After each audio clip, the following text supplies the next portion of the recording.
c'est vrai que je vous encourage à ne pas tomber dans...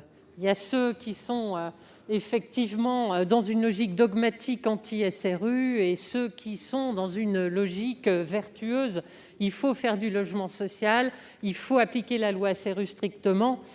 Il y a un certain nombre d'années que je siège dans cette assemblée et j'ai eu l'occasion dans le passé, lorsque M. Repentin siégeait dans cette même assemblée sénatoriale, de défendre avec lui une position qui était celle de faire perdurer l'article 55, qui ici a bien failli vaciller.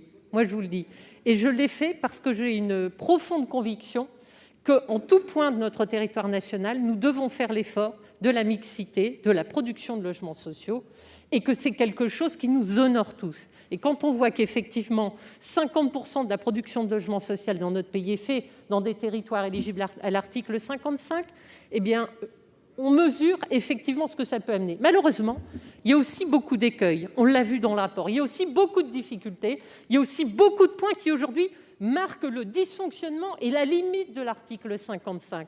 Ça a été dit, il y a plein de cas particuliers qui font qu'aujourd'hui, des maires qui ont envie de produire, qui ont accepté le principe de l'article 55, n'y arrivent pas dans les conditions telles qu'elles sont prévues aujourd'hui et telles qu'elles sont imposées par les services de l'État de façon extrêmement rigide. Aujourd'hui, qu'est-ce qu'on essaie de faire ?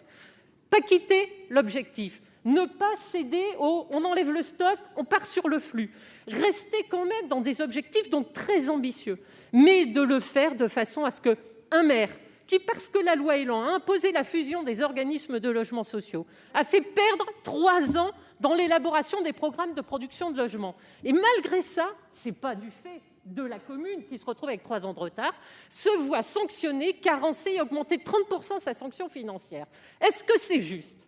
Est-ce qu'une petite commune du bassin minier, frappée par l'article 55, qui est pauvre, qui a du logement social de fait, qui est l'habitat minier locatif, elle se voit sanctionnée dans ces conditions-là ? Excusez-moi, c'est pas juste. Ça mérite qu'on regarde l'article 55 d'une façon beaucoup plus juste, équilibrée. Et croyez-moi, je vous parle de territoires pauvres dans le Nord, dans le bassin minier. Il n'y a pas que dans les villes riches et les quartiers riches qu'on a ce problème. Il faut l'adapter, il faut le faire et l'adapter.